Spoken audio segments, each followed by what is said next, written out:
Man discovers lion near death. The creature's response amazes the globe. The gaunt frame of what was once a grand African lion lay still under the searing Botswana sun.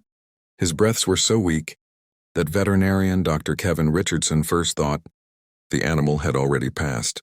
Every rib jutted through the lion's faded, matted fur, and his once strong body had shrunk to skin and bone after what seemed like weeks without food. Dr. Richardson was on anti-poaching patrols in the remote Kalahari region when his guide to Bogomol spotted the dying creature by a dry watering hole. What they found puzzled them. An adult male lion about 8 years old, lying alone in the vast wilderness, too weak to lift his heavy head. In 30 years of wildlife work, I've never seen a lion in such shape still hanging on, Richardson later told reporters. The animal's eyes were sunken deep into his skull, and his once shining mane was a tangled, dirty mess. Open sores marked his body, likely from days of lying still, and his breathing was uneven and strained. Richardson knelt beside the fading predator, expecting some sign of hostility or fear. Instead, the lion did something that stopped the veterinarian in his tracks. The creature slowly turned his head toward Richardson and locked eyes with him, not with the fierce stare of a wild beast, but with a desperate, almost human cry for help. It was as if he was pleading with me to save him, Richardson recalled. I've worked with countless big cats, but I've never seen such awareness, such a human-like call for help in an animal's gaze. The lion's condition was grave. Severe dehydration had paled his gums, and his body temperature was dangerously low. Despite the desert heat, Richardson estimated the lion hadn't eaten for at least 3 weeks and had been without water for days. Most troubling were the lion's hind legs, which seemed paralyzed, likely explaining why he couldn't hunt or reach water. Richardson made a choice that would forever change both their lives. Instead of following protocol to euthanize the suffering animal, he chose to attempt an unprecedented field rescue of a dying wild lion in one of Africa's most isolated regions. Every bit of my veterinary training told me this lion was beyond hope, Richardson admitted. But something in his eyes, some spark of will to live, convinced me he deserved a shot. Working quickly as daylight faded, Richardson set up an IV line for emergency fluid therapy. The lion lay still during the procedure, as if sensing the human beside him was trying to help. Richardson gave pain relief, antibiotics, and electrolyte solutions, while Mole radioed for a helicopter evacuation to the nearest wildlife center, over 200 miles away. As night fell over the Kalahari, Richardson chose to stay beside the dying lion, monitoring his vital signs and continuing fluid therapy. The desert grew cold after sunset, and Richardson covered the lion with emergency blankets from his vehicle, positioning himself as a shield against the chilly desert winds. Throughout that first night, the lion's gaze never left Richardson's face. Each time the veterinarian adjusted the IV or blankets, the lion responded with soft, almost grateful sounds, not the usual growls of a wild predator, but something closer to a house cat's contented purr. It was surreal, Richardson later described. Here I was, alone in the desert, with a dying lion who should have feared humans, yet he seemed to trust me fully. He knew I was there to help. The helicopter evacuation at dawn was risky, requiring Richardson to sedate the lion while maintaining his critical IV fluids. During the flight to Mount Animal Hospital, Dr. Sarah Tulhagel, the facility's lead veterinarian, was skeptical when she received Richardson's radio call, requesting emergency surgical facilities for a wild lion rescue. Kevin, you're talking about a grown male lion who's been starving for weeks, Dr. Tulhagel argued over the radio. Even if we save him, he'll never survive in the wild. His paralysis means he can't hunt or defend himself. But when the helicopter landed, and Dr. Tulhagel saw the lion's condition in person, her medical instincts took over. The animal was indeed on the brink of death, but his vital signs had slightly stabilized during Richardson's overnight care. Even more surprising, the lion showed no aggression. Despite being surrounded by strangers, in an unfamiliar setting, his behavior went against everything we know about wild lion psychology. Dr. Tulhagel later wrote in her report, he allowed us to move him to the surgical table, accepted an oxygen mask, and stayed calm during our examination. It was as if he knew we were trying to save his life. Tests revealed the extent of the lion's injuries. He had suffered a severe spinal injury, likely from a fall or an attack by another lion, which had paralyzed his hindquarters. Weeks of being unable to hunt had caused extreme malnutrition and organ complications. His survival odds were less than 10%. The surgery to address his spinal injury lasted 8 hours. Throughout, Richardson stayed in the operating room, his presence calming the lion, even under anesthesia. When the animal began to wake, his eyes immediately sought Richardson's face. Recovery was slow and uncertain. The lion, whom Richardson named Tao, after the Setswana word for lion, required constant care. Richardson took leave from his regular duties to personally oversee Tao's rehabilitation.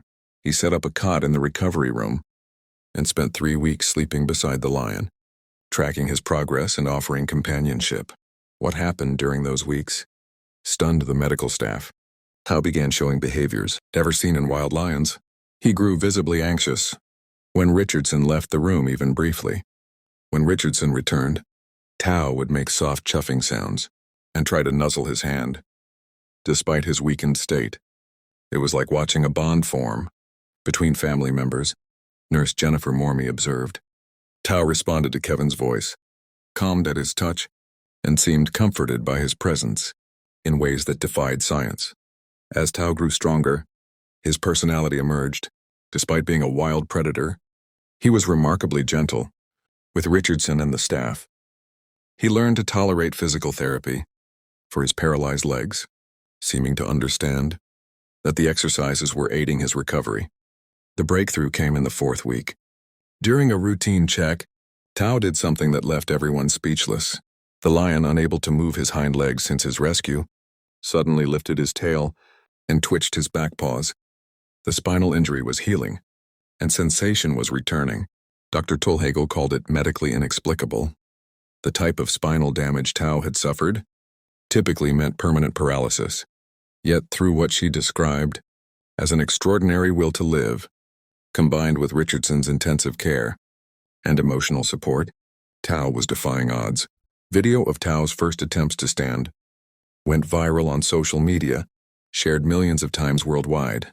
Images of Richardson supporting the lion as he took his first shaky step since his rescue brought viewers to tears, and donations poured in to support Tao's ongoing care.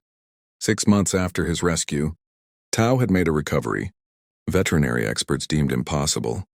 The lion, once paralyzed and dying in the Kalahari, was now walking, running, and showing the strength of a healthy adult male. But what happened next captured the world's attention in an unexpected way. Richardson had built a specialized enclosure at his research facility to accommodate Tao's unique needs. As a formerly wild lion who could never return to the wild, the plan was simple: provide Tao a safe, comfortable retirement, free from the dangers that had nearly killed him. Tao, however, had other plans. On a warm October morning, as Richardson entered the enclosure for their daily visit, Tao did something astonishing. The lion approached slowly, then gently took Richardson's wrist in his massive jaws, not biting but holding it, with the careful precision of a mother lion carrying her cub. Tao then led Richardson toward the enclosure's gate, his intention clear. He wanted to leave, not to escape, but to go somewhere with Richardson. When they reached the gate, Tao released Richardson's wrist and sat, gazing into his eyes, with an expression that seemed to say, "Trust me." Against all protocol and professional judgment, Richardson made a decision that would reshape wildlife rehabilitation. He opened the gate. What followed was captured on multiple cameras and broadcast live worldwide. Tao walked calmly beside Richardson as they left the facility, showing no desire to run or act aggressively. Instead, the lion seemed to be guiding Richardson somewhere specific. They walked nearly 2 miles through the African bush, with Tao occasionally glancing back to ensure Richardson was following. News helicopters circled above as millions watched the unprecedented sight of a man walking freely beside a full-grown lion in the wild. Their destination became clear when they reached a small pride of 3 lionesses with cubs, struggling to survive in the drought-stricken region. Richardson recognized them as the same pride he had monitored during his anti-poaching patrols, near where he had found Tao dying months earlier. What happened next? Stunned wildlife experts globally, Tao approached the lionesses and began displaying protective behavior, positioning himself between them and potential threats, while making soft vocalizations that seemed to convey Richardson's peaceful intentions. The lionesses, who should have been wary of a human, remained calm and allowed Richardson to approach. It became clear that Tao had brought Richardson there for a reason. The pride was suffering from the same drought that had nearly killed Tao. Their water sources had dried up, and the lionesses were struggling to find prey to feed their cubs. Richardson realized Tao wasn't just showing gratitude for being saved, he was asking for help to save his extended family. Over the following weeks, Richardson set up a water station and feeding program for the pride, working with local conservation authorities to ensure their survival through the drought. Tao stayed with Richardson throughout, acting as a bridge between the human world and the lion pride. The footage of a wild lion leading a human to aid his pride became the most watched wildlife video in internet history. Dr. Jane Goodall called it the most remarkable display of cross-species cooperation and communication ever recorded. Richardson eventually returned Tao to the facility for his safety, but their bond remained unbreakable. Tao lived for 7 more years, becoming a symbol of lion conservation and raising millions for wildlife protection programs. When Tao passed away peacefully in 2019, Richardson was by his side, holding the same gentle giant who had once been dying alone in the desert.